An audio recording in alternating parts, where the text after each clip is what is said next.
ځان ستړی کوم په ایمان درته یم زما زړه کې زورم پاتې نه دی. بله خبره رایاده شوه، یو سړی او ښځې ته به یې په کټ کې متیازې کولې.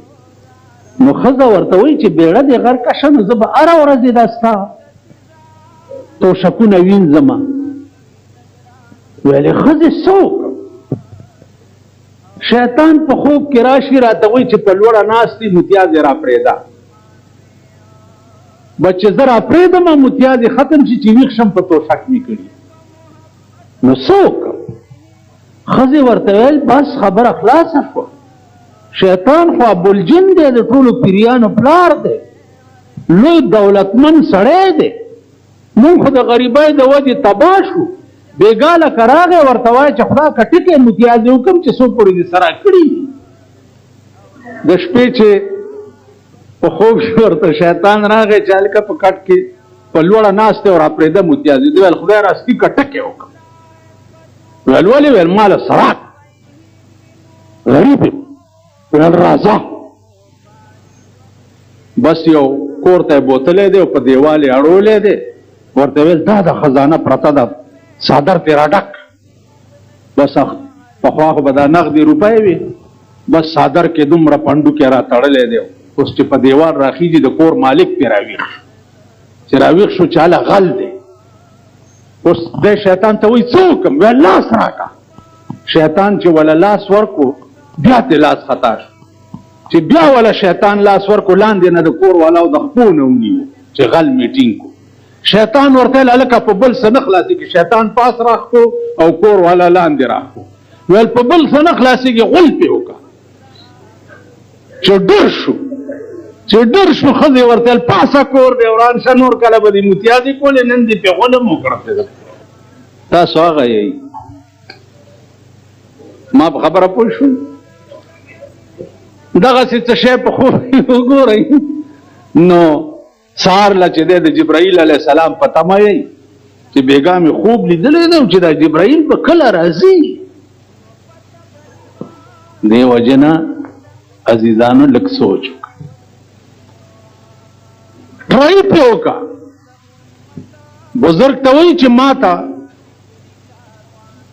داسې شی وښایه چې زه د دریاب د پاسه ګرځم. هغه ویل بچیا دا خو اسانه خبره، ورشه دریاب ته ورشه او چې غاړې ته ورورسې نو غږ مه کوه او مه د بل چا نوم اله، خو چې ور ټوپ کې دریاب ته نو زما نامه واله. بس اوبو د پاسه به ګرځي. به دی ورغلی دی، د پیر حکم و چې ورغلی دی چې غاړې ته ورسېدلی ور ټوپ کړي. چې ټوپ کړي دي چې اوبو نیولی دی، څه وخت کې د پیر نامه تېره شو، یا الله یا الله یا الله یا الله. خو چې یا الله یې کړي دي اوبو ورته ځمکه شوې ده او دی د اوبو د پاسه ګرځي. ښه ګرځېدلی دی. پیر صاحب ته بیا راغی، څنګه چلو شو هلکه؟ وی جي یو غلطي رانه وشوه. وی څه؟ وی تا راته وی چې په دریاب کې ټوپ کې نو زما نامه واله، او زه چې اوبو ګیر کړم نو ته رانه هیر شوې او الله ته مې چغې کړې. وی چې الله ته دې چغې کړې دغه وخت کې ستا په زړه کې بل څوک و؟ ویل نه. ویل زه دې پړه کې ومه؟ ویل نه. ویل ښځه دې پړه کې وه؟ ویل نه. ویل بچي دې پړه کې وو؟ ویل نه. وروڼه دې پړه کې وو؟ ویل نه. څوک دې پړه کې وو؟ بغیر د الله نه مې دغه وخت کې بله بروسه نه وه چې ما به بل څوک بچ کړي. نو به راته تخت شو، زه پې وګرځېدم. ویل بچی او بو د پاسه مغه څوک ګرځېدی شي چې د زړه نه یې ښځه بال بچ پیر ملا وغیره هر څه وځي او خدای په زړه کې راشي په بو د پاسه ګرځي. زما په خبره پوهېږئ؟ نو مولانا روم وایي چې بخدا کسی نه امرا بشگاف جان برون کن که درون خانه تو دیگر چیکار دارد. زړه مې سیرې کا او دننه پکې وګوره، ای الله زما زړه خو ستا کور دی، نو ستا په کور کې د بل چا څه کار دی چې راشي. اوس هر کله چې ته عاشق شوې او الله معشوق شو نو ستا دا راز به چاته پته نه لګي. تاسو خیال راغلی؟ قدرت هر څه کوي، هر څه باندې قادر دی. دغه انسان چې روانې په لاره تللی چې دنیا د ټوله په سر ټینګه کړې ده او دغه انسان دی چې دک زکام درته ولګي داسې چل دی کړي ډاکټر ته راشي زمونږ خو زوانې دکان دی زه خو ستاسو حال ګورم که نه او وړاندې تللي یم ګورم بیا وروسته تللي څو زمن کې ایا ته هغه ورځ مالک ته خو د بنګې بدمعاش دی څنګه به دې نو نه مزه څنګه راته وایي ورته څنګه د بنیاد باندې بیا دې ځان ته فکر او چې څه به دي خدای ته ګورې او بیا پاکستاني قوم خو هېڅ ګورئ چې په لاره روان دي ښکته ګورئ هر وخت کې د بې غیرتۍ څادر په سر اچولی هر وخت په 50 کاله کې یو کشمیر تاوانه دی په 50 کاله ای د چا بې غیرت تاسو دا تقریرونه څنګه کوئ تاسو دا خبر کړئ یو کشمیر د هغه هندونه دې وانه غوښتی چې کتاب ویل چې سل پاپړ دی یو لور هندو خو پاپړ دی چې خپ ورکړي بس اصل پاپړ دی یو لور یو کشمیر دې وانه غوښتی ټیټ ګورئ دا کوم سړی چې دغه شي دی فلاني ځای ملک ته تللی وم د کشمیر په حالاتو مې هم خبرې وکړې کشمیر په حالاتو هم خبرې وکړې ته دته ګوره ابای مې لیونی شوه په تورجمې باټینګڼه غواړي دته اوس ګوره په کشمیر په حالاتو هم خبرې وکړې چې ستا ژوند دی او دا پاکستان تر څو ژوندی وي اول خو ستا د لاسه مړ کېدو ته تیار دی او تر څو ژوندی وي ته په کشمیر په خوب کې هم نه ګورې چې دا قوم وي او دا خلک دي اغسطو والا نوري اغسطو والا چې وي یا د کابل غوندې ځواناني چې روس غوندې طاقت چې امریکا به تیارېده نن یې درته ټوکړي ټوکړي کړی دی که نه دی کړی اب بله خبره ده چې اوس د ملا د لاس هغه هم تباه کېږي لګیا دی خدای دې فضل وکړي هغه ورځ رانه چا تپوس وکړو یاره دا ملک امن به څنګه راځي مال کم ملکونو کې چې ملا ته یې واګې اچولي دي هغې ملک امن دی شته که نه کم ملک عرب ملکونو کې وګوره هېڅ انتشار فساد نشته نورو ملکونو کې مولا ته او چېرته دی چې مولا آزاد پرېښو نو صاحبه خدای دې پرده ساتي حلوا شته او نشته او ګوړه شته او نشته او تالی شته او نشته او خانک شته او نشته او د مړي مسله شته او نشته او کفن شته او نشته اوس ته راشه مانه پوښتنه وکړه چې پلار مې مړ دی ملا زه څنګه چلو کړم 40 ګزه کفن راوړه یو صابون چکای یو ود دی که څه بلا دی هغه چې ورته لوګی کوي څه دی هغه ود راوړه پلانې راوړه اوس که نه راوړې زه دې شرموم دا نشي ویلی چې ملا صاحب غریب یم پلار مې مړ دی 40 ګزه کفن به زما نیکه راوړي اوس په دې ورځو څه کوې په دې 40 ګزه کفن یو به په د پاسه پردی یو به د وچولو پردی یو به د لاندې کولو پردی یو به د پلاني پردی یو مسله د پلاني جومات یو د پلاني جومات یو د پلاني جومات یو د پلاني جومات دا مسلې به یو باندې به زه ودرېږم جنازه به کوم ښه که ستا خپل لاندې مسله نه یو په داسې ځمکه ودرېږي نو جنازه نه کېږي نو څه خدای رانیولي یې او که خیر یې څه به مونږ نه خلاصېږئ کپنې پکې چا راوستي کپن خو وي در سره خو راوړه ټوټه دي به تې تاو راتاو کړه که نه ابو بکر صدیق چې وفات کېده نو لور ورته ناسته وه بیبي عایشه نو لورې دا شعر وی چې من لا یزال دمعه مقنعا من لا یزال دمعه مقنعا فإنه في مرة مدفوق پلارا د جناب محمد رسول الله په وفات باندې ما پسترګو کې ټولي اوخه بند کړې وي چې کله حضور وفات شونو پلار مې ژوندې دي اوس بستا په مرګ باندې زما په مخ باندې د اوخو سیلابونه روان شي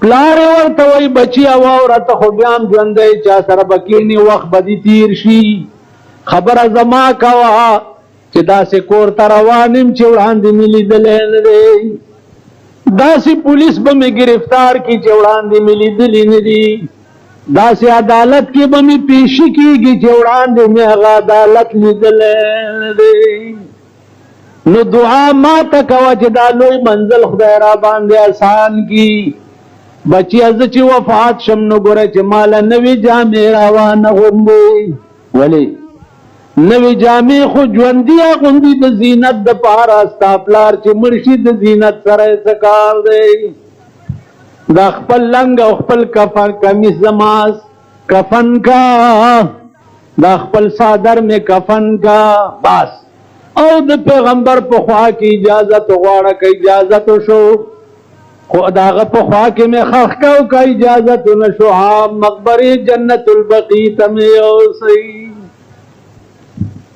دا کفن دی د خپلې جامې دار سړي کفن دی د سړه څلوېښت ګزه کفن پکې کم ځای نه راغی عود پکې کم ځای نه راغی دا لاسې که د جنازې کټ نه وي کټ دغه غوندې بیا په دې کټ خپو ورته د ګلونو دغه ټومبلي عاشق کا جنازہ ہے ذرا دور سے نکلے عاشق جنازہ روانه خبر نه چا روان کم طرف ته دی خو عرش ورته پیڅکې معززانو نن ملک د خدای د عظیم قهر په لپیټ کې دی د عظیم قهر که خدای ته رجوع شوی خو خلاص بشئ که خدای ته رجوع نه شوی د ځان تماشې به وکړئ هغه قحط در باندې را روان دی چې ستا په وس کې به دا وي چې مریض ته د شنو چایو چیني د بازار نه راوړي تا په وس کې به دا وي نن دې خوا وګورئ په بازارونو کې سپیشل مجسټریټ ګرځي انیشي څوک چا چې په ټوکرۍ کې دوه څلور چرګان ایښي په ټوکرۍ کې چا چې په ګاډي کې د 100 روپو سبزي اچوي انیسي باټینګن د ګران خرڅ 3/6 فوټ کې پرچا ورکړي اوس درته یو سړی راغواړم بله ورځ یې دلته مجسټریټ راغلی دی هغه نیولي دي دوکانداران 1000 روپۍ د هغوی پر اخلاصېدو ولګېدي او خلکو نه قرض اخیستی دې سپیشل مجسټریټ ته وایه چې الله دې په خپل عظیم قهر گرفتار کړه په عظیم قهر گرفتار شي 3/6 فوټ کې پرچه په بېنظیرې ولې نه ورکوي چې چیني یې ګرانه کړه 3/6 فوټ کې پرچه په بېنظیرې ولې نه ورکوي چې پټرول یې ګران خرڅوي په قوم باندې 3/6 فوټ کې پرچه په بېنظیرې ولې نه ورکوي چې وړه یې ګران کړه د دوانو سبزي چې 4 دانه خرڅه کړه ګرانه خرڅه کړه په هغې باندې 3/6 فوټ کې پرچه ورکوي تاڼې ته ټلیفون وشي جی جی سره باټینګړی چې ډېر ګران خرڅ کړي که نه هېڅ ته په ښځه وشرمېږي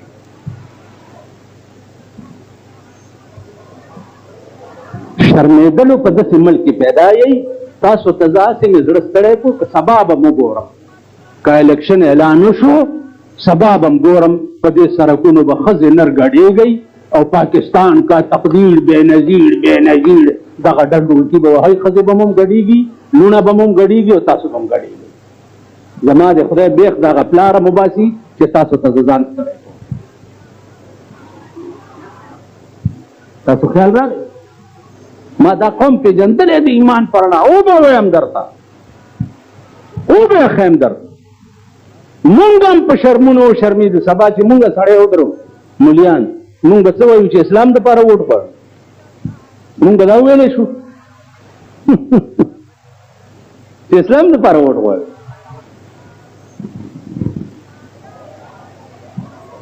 یو خبره مې تاسو ته کړې وه که یو ملا ته یو مومند راغی ملا صاحب وږی یم هغه ورته هغه ویل وږی یم څه تیت تیت کوې ویل وږی یم څه چرګ خو نه یم چې تیت تیت راته کوې کونټه یې ورپسې راواغسته مومند مخکې منډې والې ملا ورپسې منډې والې نو ما ورته وویل مال مولانا صاحب لږ به روټۍ ورکړې وه ویل دا بیا مخته کېږي چې دا حرامیان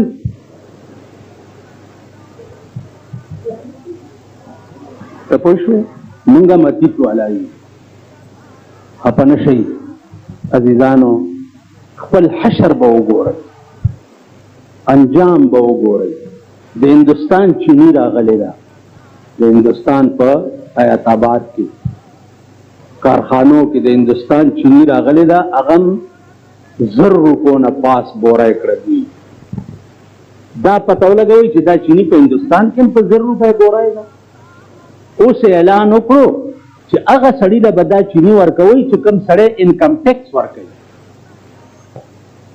چې څوک حکومت له ټیکس نه ورکوي دا د هندوستان چینی مه ورکوي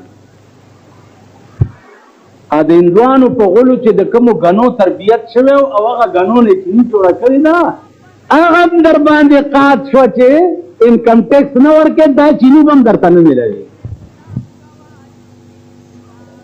د دې وجې نه دې څیزونو ته عزیزانو سوچ پکار دی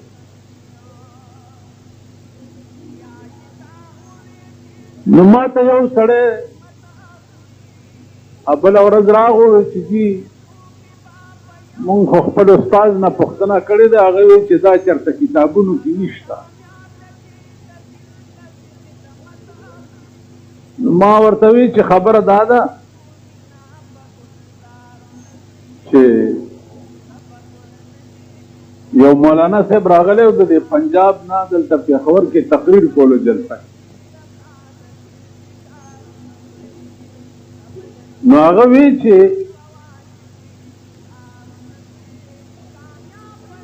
मैं एक ऐसी बात आपको बताऊं जो किताबों में नहीं है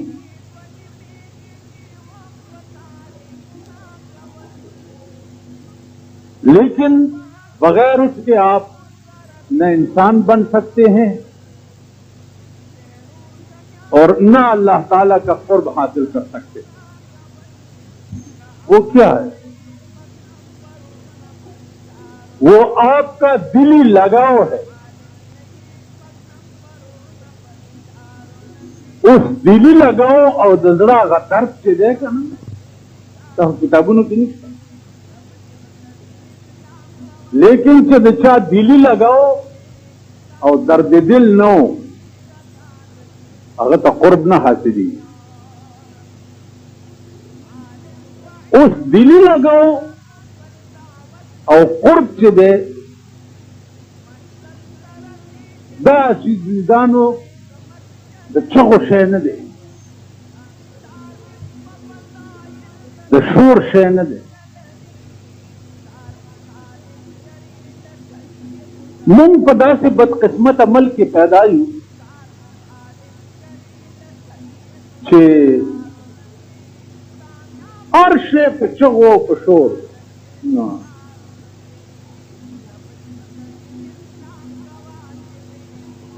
अल्लाह माशूक दे और तो आशिक है।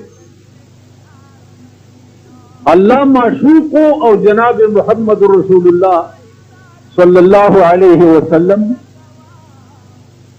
आशिक है। बसा औकात दासिम शिगी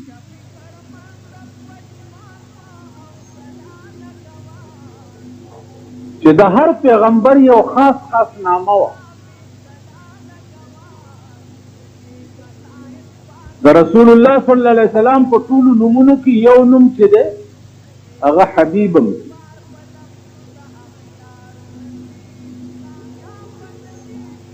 حبیب دا علما حضرات په دې پوهیږي چې حبیب د فعیل وزن دی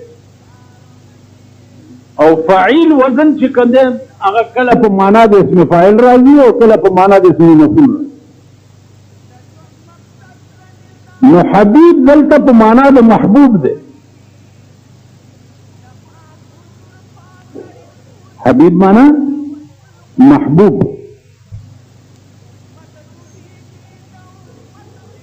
نو الله پاک عاشق او رسول الله صلی الله علیه وسلم څه شی دی؟ معشوق دی. کله ځکه شي تاسو خیال دار. اوس د عاشق او د معشوق په منځ کې چې کوم راز وي او کوم درد وي په زړه کې هغه داسې شی دی چې هغه کرامن کاتبین ملائکو ته هم پته نه. مولانا وایي چې میان عاشق و معشوق رنگ میان عاشق و معشوق رنگ کرام کاتبین را هم خبر نیست. د عاشق او د معشوق په منځ کې یو داسې راز وي چې د کرام کاتبین ملائکو ته هم پته نه لګي. ځکه چې کرام کاتبین ملائکې خو هغه شی لیکي چې کوم ښکاره ته په ظاهر کې. اوس دننه په زړه کې هغه درد چې دی کرام کاتبین ملائکو ته علیم بذات صدور خو د خدای خاصیت دی او خو د بنده خاصیت نه دی. اوس قرآن کې وګورئ د څوارلسو سورتونو په سر باندې حروف مقطعات راغلي الف لام میم یاسین طه الف لام را وغیرہ وغیرہ. دا هغه حروف دي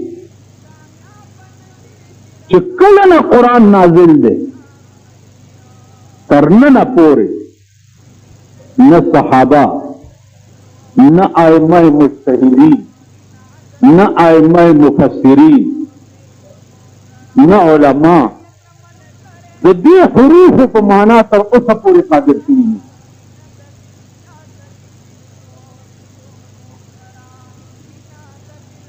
چا پکې خیالونه ډېر غلولي دي لیکن کما حقوق دې مراد چې دی هغه څه شی دی؟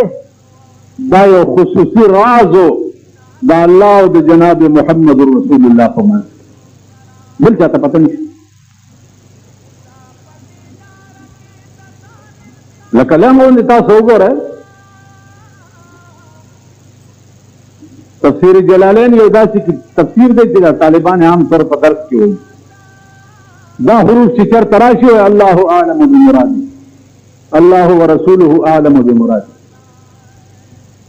خدای د دې په مراد پوهېږي خدای او رسول د دې په مراد پوهېږي بل چاته د دې علم نشي. نو دا هغه خصوصي رمز دی د الله او د هغه د حبیب په منځ کې چې هېڅ چاته په علم نشي او هېڅوک پې خبر نه. بل دا چې د عاشق سینه چې ده هغه به د محبوب کور وي. ستا سینه کې به بل څوک نه وي بل څوک به نه وي. مولانا روم نه چا تپوس وکړو هغه ورته دا ښکاره خبره ده بخدا کے سینہ امراض بخدا کے سینہ امراض بشگاف جان درون کن بخدا کے سینہ امراض بشگاف جان درون کن کہ درون خانے تو دیگر چکار دارد بخدا کی سینہ امرا په خدای قسم دا سینه مې وشلوه او زړه مې را بهر کا بیا مې زړه سیرې کا او دننه پکې وګوره که درون خانه تو دیگر چی کاردار ده زما زړه خو ستا کور دی نو ستا کور کې د بل چا څه کار دی ستا زړه کې به د بل چا کور نه ستا زړه کې به د خدای کور وي بس یو بزرګ ته یو سړی راغی وی جی ما ته داسې وظیفه وښایه چې زه په دریاب کې اوبو د پاسه ګرځم داسې یو وظیفه راته هغه ورته ویل دا خو اسانه خبره هسې وایم تاسو خو دا بزرګان پیران میران ډېر منئ را منئ کله داسې تجربه هم پرې کوئ که نه خبره پوه شوئ چې ورشئ ولا نو تجربه هم پرې کوئ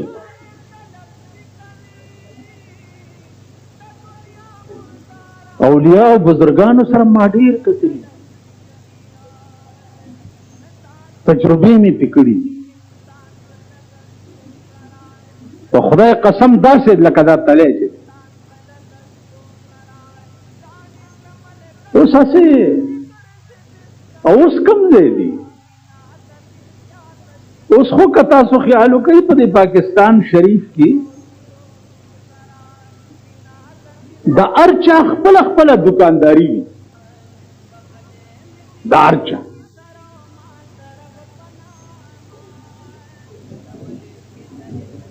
لیډرانو صاحبانو څوک आवाज وکړي راپاسي چرونو 50 کاله خلکو غریبان ساتلي که زما حکومت راغی نو د سپېږمو نه به موږ روټۍ ټوپونه ووایي داسې به ماړه